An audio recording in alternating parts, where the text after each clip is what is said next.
Saudação internauta, mais um vídeo aqui. Hoje estaremos comentando Mateus capítulo 2, né, onde estaremos fazendo uma breve apresentação do capítulo, trazendo os principais temas, né, talvez os principais momentos da história. Bom, o capítulo 2, né, ele traz aqui ele é dividido em 23 versículos, e esses versículos vão trazer algumas histórias, né, dentro da sua narrativa, que é exatamente a que a gente vai apresentar agora. Bom, a gente tem ali do versículo 1 até o versículo 12, nós temos aí a visita dos magos, e o capítulo ele até inicia dizendo que, tendo Jesus nascido em Belém da Judéia, e aí ele vai fazer essa referência para se conectar ao capítulo anterior, e aí ele vai dizer ali que isto aconteceu no reinado de Herodes. Esse Herodes citado aqui é o Herodes o Grande, né? Que ele reinou ali mais ou menos do ano 37 a.C.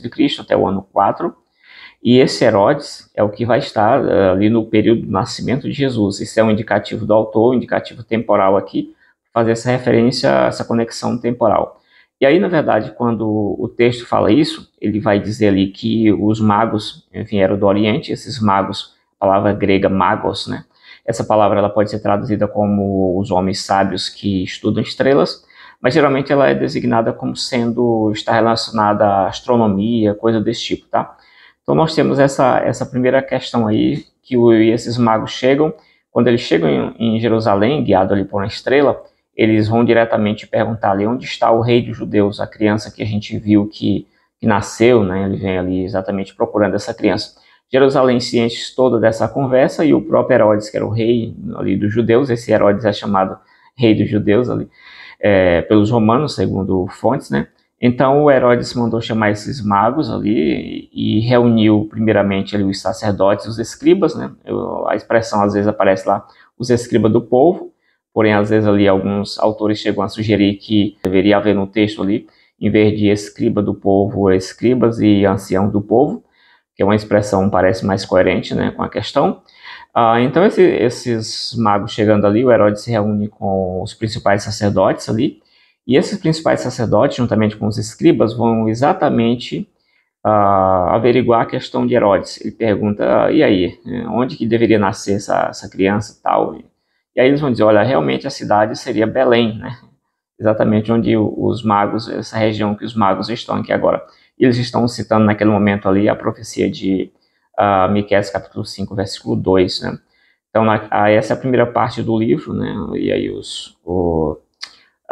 alguns pais da igreja também, citados por alguns autores, vão identificar que esses magos, eles representavam exatamente a astronomia e a magia, se inclinando ali se inclinando diante de Cristo, né? Da criança Jesus ali.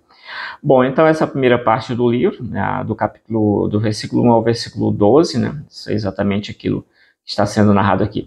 Aí nós temos outra parte que é interessante, que quando os magos eles são direcionados por Herodes, Herodes chama os magos e pergunta secretamente ali para eles, né, e aí quais são as informações, né?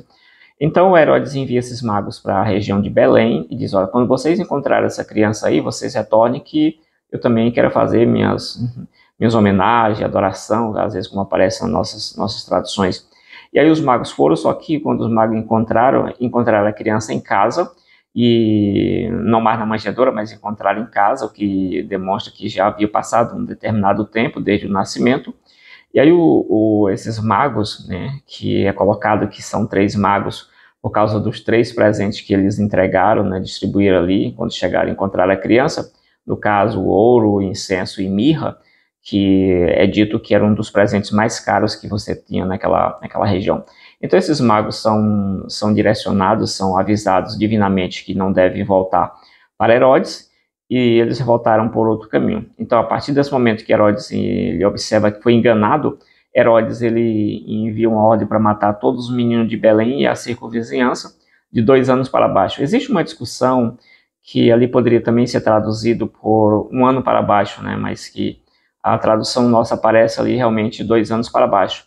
Já vem alguns autores sugerindo que seria possível também traduzir assim, devido a algumas questões culturais, costumes, enfim, que não vem ao caso aqui agora. Então, quando Herodes se viu iludido, ele mandou matar, essa ordem para matar todos os meninos de 2 anos para baixo, E assim foi cumprido, foi citado ali, né, um cumprimento de Jeremias capítulo 31, versículo 15, né, ouviu-se ramar um pranto, Raquel chorando pelos seus filhos, inconsolado porque já não existem, né, exatamente aconteceu isso aí, tá?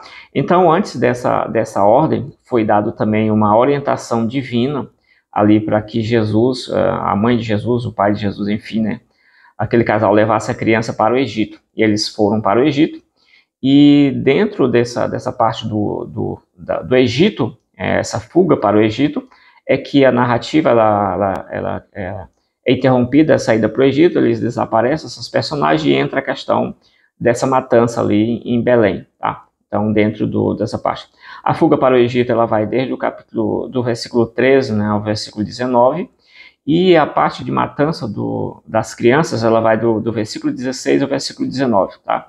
Então, basicamente é isso, e tem uma parte importante agora que seria o retorno dessa criança, desse pessoal do Egito, e vai dizer ali que tendo morrido Herodes, né? Ali é um indicativo temporal, né? Um elemento dêutico no texto para fazer uma retomada, um indicativo temporal realmente, né? Dizer que o Herodes havia morrido. Só que eles são orientados para retornar para sua terra, eles vão direcionados para a terra de Israel.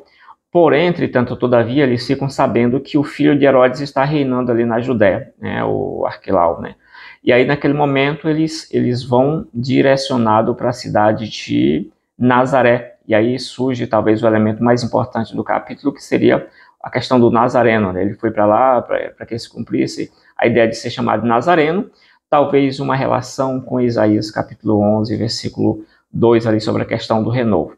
Então, esse é um ponto importante, o nome Nazareno vai ser usado muito, Jesus Nazareno, inclusive na cruz, Jesus Nazareno, rei dos judeus. Então, esse nome Nazareno que ele adquire, ou estou chamando de nome, mas uma designação de Nazareno, com relação a Nazaré, né? Ou então a Isaías 11, como eu falei, né? Isaías 11, 1, né? Sobre o renovo. Então, tem essa questão. O certo é que ele é chamado direto de Jesus o Nazareno. Então, basicamente, isso ali no capítulo 2, e esse retorno para Nazaré, ele vai do versículo 20 até o versículo 23, né? Então, são os elementos, talvez, importantes aí. E outra coisa importante que a gente observa no capítulo 1 é exatamente a presença de manifestações sobrenaturais através de sonhos, anjos aparecendo e orientando, vão para tal lugar assim, assado, né? E também orientando todo mundo. Então, essa questão da orientação dos oráculos, dos sonhos, a gente pode verificar, por exemplo, em Jó capítulo 4, né? Pode dar uma passada em Jó capítulo 4 para ter uma noção sobre isso. Sobre os magos, a Bíblia de Jerusalém também trabalha um pouco sobre essa questão dos magos, né? Então, basicamente isso, esse é o capítulo 2, espero que você tenha gostado, a gente ter comentado aqui o capítulo 2, deixa aí nos comentários o que você colocaria mais importante aqui no capítulo 2, quais elementos deveriam ser citados, você citaria, você acha interessante no capítulo 2, comenta aí. E é isso, vou esperar o capítulo 3. Valeu!